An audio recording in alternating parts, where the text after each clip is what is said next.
séance de soutien et de consolidation pour les contenus qu'on a déjà vus, à savoir les fossiles et la fossilisation, le rôle des fossiles, de la reconstitution des milieux anciens de sédimentation et dans la datation relative des roches sédimentaires. Aussi, on a vu l'échelle stratigraphique et le dernier contenu, c'était le cycle sédimentaire. Commençons par les fossiles. Donc, ici, on voit un petit schéma qu'on va remplir en termes de rappel. Donc, les fossiles peuvent être des restes ou bien, tout simplement, de traces de l'activité biologique. Les restes peuvent être intacts. Donc, ici, on a des images réelles de restes intacts, de fossiles entiers, à savoir le mammouth de Sibérie et les insectes comme ce moustique-là, qui ont emprisonné dans une matière appelée ambre. Les restes peuvent être aussi des parties dures, ou bien de restes de parties dures, soit minéralisés sans remplissage avec les sédiments, soit sous forme de moulage interne et externe avec remplissage. Ici, on a un exemple de la carapace du trilobite qui est minéralisée sans remplissage. On a ici la carapace d'origine. Le deuxième cas, ce sont des moulages externes et internes du même espèce, les trilobites.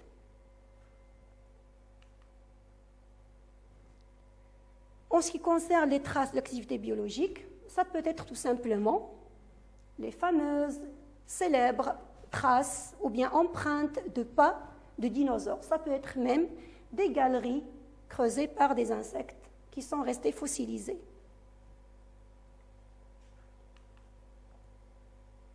En ce qui concerne le processus de la fossilisation, ça veut dire la transformation des restes en fossiles. Ici, je t'invite à faire un petit exercice, c'est d'essayer de classer par ordre chronologique les événements qui se sont passés avant la transformation de la coquille de l'ammonite en un fossile. Donc, pour mettre en ordre ces images, on va commencer par l'organisme étant toujours vivant. Donc ici, tu vois avec moi l'ammonite en train de se déplacer. Ce déplacement, ça veut dire qu'il y a une activité biologique. Ça veut dire aussi que l'être vivant est toujours vivant. Chaque être vivant va bientôt mourir. Ici, dans cette image, je vois qu'il y a une absence de déplacement, ce qui peut se traduire par la mort de l'animal. Toujours en remarquant l'aspect de la coquille. Les parties molles vont se désintégrer, se décomposer. Seul reste la partie solide. Ici, je vois bien la couleur et l'aspect de la carapace, donc je peux mettre cette image en troisième position. Avec le temps, il y aura un enfouissement de la carapace dans les sédiments fins, comme le sable, comme la boue, etc. Dans cette image, ces flèches nous montrent qu'il y a un dépôt de sédiments. Donc, je peux classer cette image comme étant la quatrième image. Toujours en voyant l'aspect de la coquille, il n'y a pas encore transformation en fossile. Donc, je peux regarder cette image, par exemple. Ici, je reconnais les couches sédimentaires. Tu as déjà étudié les roches sédimentaires. Ils se présentent toujours sous forme de couches horizontales. Donc, à l'intérieur, je vois la carapace, mais son aspect, il est un petit peu différent. Donc, je peux dire, dans cette image, il y a vraiment une fossilisation et il y a aussi une diagénèse. Pour que notre fossile affleure à la surface, il doit y avoir des mouvements de soulèvement du fond marin. Ici, il y a un petit indice. Tu vois ici le soleil. Dans les images précédentes, On ne voit pas le soleil, ça veut dire que l'animal est toujours dans les fonds. Ici, je vois le soleil, ça veut dire l'air libre, ça veut dire affleurement. Donc, après soulèvement du fond marin, cette roche qui est devenue vulnérable aux facteurs d'érosion, elle va être érodée, altérée, et notre fossile va affleurer à la surface. Donc, je peux classer cette image étant la dernière étape. Donc, vous voyez ici la chronologie des événements. Ils sont classés de 1 à 8. Ammonites vivants, dans les fonds marins, il y a environ 65 millions d'années. L'ammonite meurt et ses parties molles, bien sûr, se décomposent. Seule la carapace qui est dure va persister. L'étape la plus intéressante, il y a enfouissement de la coquille dans les sédiments. Cet enfouissement, tu l'as déjà vu, il est très important pour soustraire notre carapace des facteurs de décomposition. Cinquième étape, comme vous voyez, ces flèches montrent bel et bien qu'il y a un dépôt de sédiments fins qui recouvre la coquille. Tu as déjà vu cette phrase, diagénèse et fossilisation. Ce sont deux phénomènes concomitants. Donc il y a ici transformation des sédiments en roches sédimentaires, diagénèse. Notre coquille va se minéraliser et elle va devenir un fossile. Septième étape, pour que le fossile affleure, il y a des mouvements géologiques internes très lents qui peuvent aboutir au soulèvement des fonds marins et à l'affleurement de notre fossile. Donc, dernière étape, après érosion, il y a affleurement du fossile à la surface de la Terre.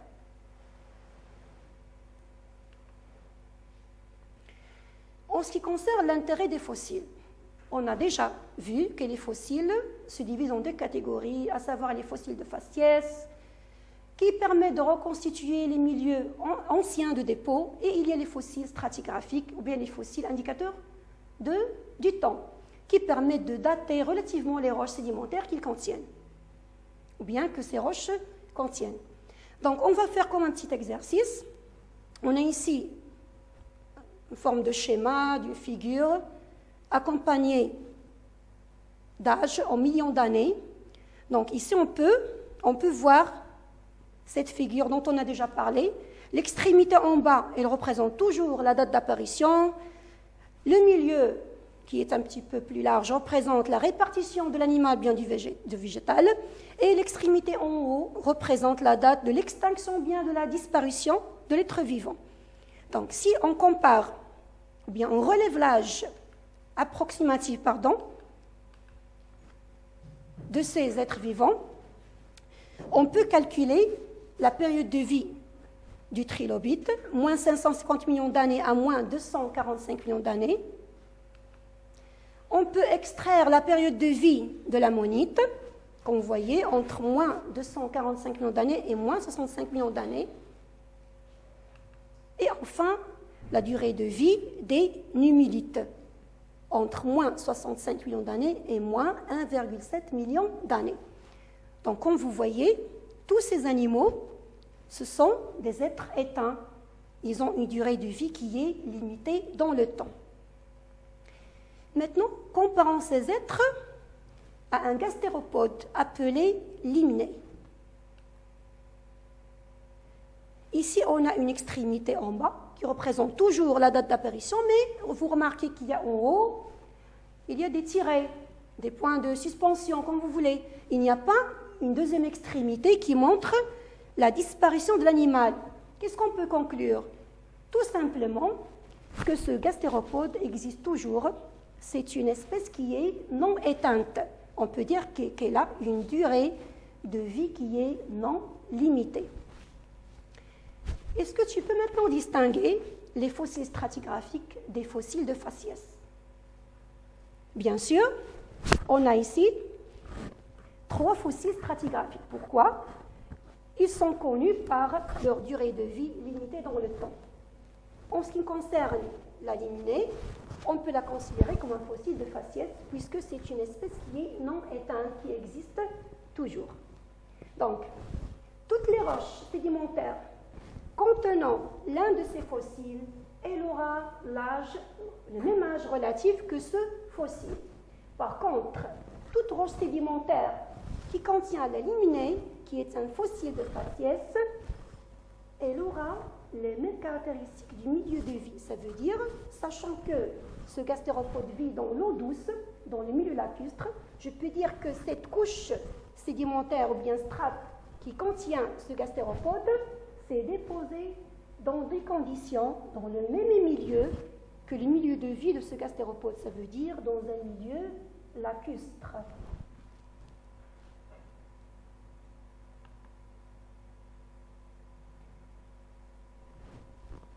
Maintenant, tu as reconnu l'échelle stratigraphique. Si tu cherches sur Internet ou n'importe quel ouvrage, tu vas trouver plusieurs versions avec plusieurs animaux, plusieurs couleurs, plusieurs informations plus ou moins développées. Donc ici, on reconnaît l'ère quaternaire, l'ère de l'apparition de l'homme. Il est en blanc. L'ère tertiaire, appelée aussi cénozoïque, le mésozoïque ou l'ère secondaire, et le paléozoïque. Comme on a déjà vu, pour lire une échelle stratigraphique, je dois commencer par la lire depuis le bas. Ça veut dire du bas en haut. Pourquoi? Pour suivre la chronologie des événements. Donc ici, je reconnais les ères par leur subdivision en 4, puisqu'il y a 4 ères. Donc tu peux reconnaître chaque ère par leur nombre. Il y en a 4. Il y a l'ère primaire paléozoïque, suivi du secondaire mésozoïque, suivi du tertiaire ou cénozoïque, puis suivi de l'ère quaternaire. Chaque ère, comme on a vu, est subdivisée en périodes plus courtes qu'on a appelées période ou cycle ou bien système.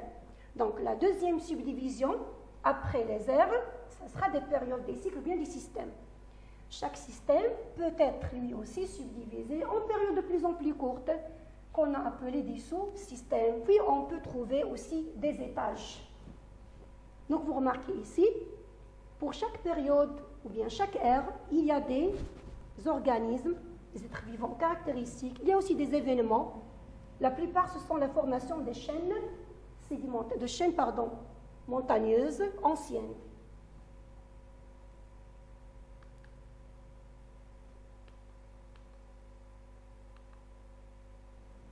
Donc, vous voyez, il y a des aires suivies de systèmes, suivies de sous-systèmes. Par exemple, tu peux trouver d'autres subdivisions en étages ou d'autres de plus courte durée. Passons maintenant au cycle sédimentaire. On a déjà fait une définition pour le cycle sédimentaire. On va nous rappeler de cette définition. Considérons le niveau de la mer dans 3 temps géologiques successifs, à savoir T0, T1 et T2. Ici, on a 2 figures. J'ai la figure à ma droite et la figure à ma gauche. Vous avez bien sûr reconnu la mer par sa couleur bleue et le domaine continental par sa couleur marron. Si on compare le niveau de la mer dans chaque figure, donc la flèche noire ici, elle va nous indiquer le niveau de la mer. On va d'abord faire une petite comparaison. Dans la première figure qui est à ma droite, je vais comparer le niveau de la mer dans ces 3 temps géologiques successifs.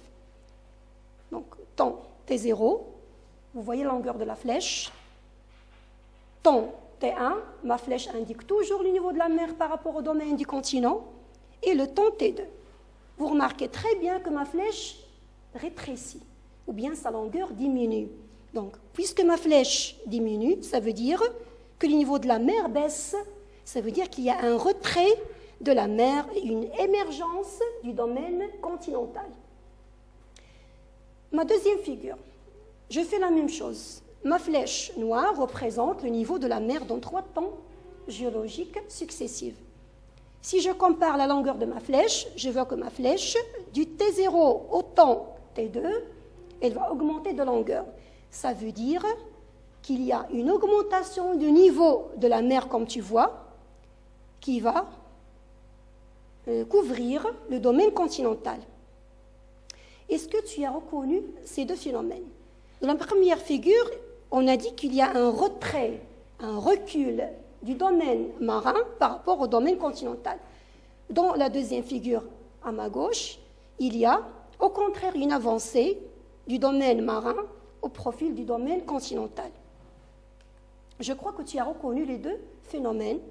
Il s'agit à ma droite d'une régression de la mer, ça veut dire un recul de la mer, et cette régression, elle est souvent provoquée par une baisse du niveau de l'eau au niveau des océans ou par des mouvements de soulèvement qui font émerger le domaine continental. À ma gauche, il y a une transgression marine. Je la reconnais par une avancée de la mer qui va recouvrir le continent. Cette avancée est expliquée par une augmentation du niveau de l'eau de la mer ou bien par des mouvements d'affaissement, d'abaissement des continents. Bien sûr, on a déjà donné une définition. Ces deux phénomènes vont permettre l'érosion des roches des continents, vont permettre le transport par les courants marins, vont permettre le dépôt, ça veut dire la sédimentation, vont permettre la formation de roches sédimentaires. C'est ce qu'on appelle le cycle sédimentaire. On l'a déjà défini. Donc, chaque cycle sédimentaire, il est compris entre une transgression et une régression marine. Chaque phénomène va donner une suite de couches sédimentaires caractéristiques. Par exemple, lors d'une transgression, on aura ce qu'on appelle une série ou bien une séquence transgressive. Lors d'une régression, on aura une séquence régressive. La question qu'on va se poser et qu'on a déjà vue, on va nous rappeler, par quoi est caractérisée une séquence transgressive et par quoi est caractérisée une séquence régressive. Ici, j'ai un petit schéma illustrant les deux séquences. Ici, je vois une séquence transgressive. Elle se traduit par un passage du faciès continental vers un faciès marin. Qu'est-ce que ça veut dire? Si on considère le principe de superposition, tu as déjà étudié que la couche sédimentaire la plus basse est la plus ancienne. Donc, si je remarque bien cette séquence transgressive, la première couche qui s'est déposée, c'est du grès. Le grès me fait rappeler le domaine continental. La deuxième, c'est le schiste. C'est une couche intermédiaire entre le passage entre le faciès continental et marin. Le calcaire, il est caractéristique du faciès marin. Donc, ce déplacement ou bien transformation du faciès continental vers le faciès marin traduit une séquence transgressive et nous renseigne sur le phénomène de transgression. Par opposition, ici, je vois une séquence régressive. Donc, si tu la compares, et donc A, elle est transgressive, B, elle est régressive. Par opposition, dans une séquence régressive, il y a passage du faciès marin, illustré ici par les roches du calcaire, vers le faciès continental. Donc, le premier dépôt, ou bien la première couche, selon le principe de superposition, c'était des calcaires. Le calcaire, il est caractéristique d'un faciès marin. Le schiste, caractéristique d'un faciès intermédiaire entre le passage du faciès marin continental. Le grès caractérise le faciès continental. Donc, répétons, récapitulons. Le passage du faciès marin vers le faciès continental traduit une séquence qu'on appelle une séquence régressive. Donc, il va nous traduire le phénomène de régression. Schématisons tout cela par un simple schéma. Je peux donner une définition au cycle sédimentaire. Dans la succession des temps géologiques, les transgressions et les régressions se sont succédées au fil des temps. Donc, après chaque transgression, on va trouver une régression. Après chaque régression, on va trouver une transgression. Entre les deux, des événements passent, à savoir l'érosion, le transport, la sédimentation et la diagénèse. C'est ce qu'on a appelé un cycle sédimentaire. On va passer maintenant à une nouvelle séquence. La dernière séquence, c'est le cycle sédimentaire. On va donner une définition au cycle sédimentaire. Donc, vous voyez vers une définition du cycle sédimentaire. Pour cela, considérons 3 niveaux successifs de la mer durant des temps géologiques que j'ai choisis, T0, T1 et T2. Comme vous voyez, ici, on a 3 niveaux de la mer. En bleu, on a le domaine marin, comme vous voyez. En marron, on a le domaine continental. Si on compare le niveau de la mer du temps 0 vers le temps T2, on va voir qu'il y a une augmentation du niveau de la mer, ou bien une avancée de la mer sur le continent. Je pense que tu as connu le phénomène. Il s'agit d'une transgression marine que tu as déjà étudiée lorsque tu as étudié les milieux de dépôt. Donc, lors de cette transgression marine, ou l'avancée de la mer sur le continent, cette avancée ne sera pas sans impact sur les roches continentales. Au contraire, il y aura une érosion des roches continentales. Et bien sûr, lorsque je dis érosion, lorsque je dis produit d'érosion, il y aura un transport de ces sédiments. Bien sûr, le milieu de dépôt sera le milieu marin. Qui dit érosion, qui dit transport, qui dit sédimentation, dit aussi diagenèse. Ces phénomènes, tu l'as déjà étudié. Donc, qu'est-ce qu'il y a de nouveau? Le nouveau, c'est que ces phénomènes se produisent lors d'une transgression marine. On aura les mêmes phénomènes lors d'une régression, ça veut dire lors du retrait de la mer. Retenons l'essentiel. Lors d'une transgression marine, se produisent les phénomènes que tu as déjà étudiés, à savoir l'érosion, le transport, la sédimentation et la diagenèse, ce qui aboutit à la formation des roches sédimentaires. Les mêmes phénomènes vont se produire aussi lors d'une régression, ça veut dire lorsque la mer recule et le continent émerge. Et comme les transgressions et les régressions marines peuvent se succéder au fil des temps géologiques, ces phénomènes, à savoir l'érosion, etc., vont se répéter, vont se reproduire. On peut donc parler d'un cycle qu'on appelle le cycle sédimentaire. Donc, qu'est-ce qu'un cycle sédimentaire? Il correspond à la succession d'une transgression et d'une régression marine qu'on peut voir sur ce schéma. Donc, considérons des temps géologiques successifs. À chaque fois, il y a répétition des mêmes phénomènes, transgression suivie d'une régression, suivie d'une transgression, etc. Entre chaque transgression et régression, on aura les phénomènes que tu as déjà étudiés. On aura formation des roches sédimentaires. Entre transgression et régression, on aura ce qu'on a appelé un cycle sédimentaire. Une toute petite remarque. Les régressions et les transgressions sont caractéristiques des couches sédimentaires. Lors d'un passage d'un faciès continental vers un faciès marin, ça veut dire, en bas, on va trouver des roches qui caractérisent le continent, en haut, des roches caractérisant un dépôt dans un milieu marin. Cette transformation de faciès continental en marin va traduire une transgression, c'est ce qu'on appelle une séquence transgressive. Contrairement à la séquence régressive, ici on a passage du faciès marin, les dépôts qui caractérisent le milieu marin, vers des dépôts qui caractérisent le milieu continental. Ici on a du faciès marin au faciès continental, ça traduit bien une régression marine. Je vous remercie et à la prochaine séance.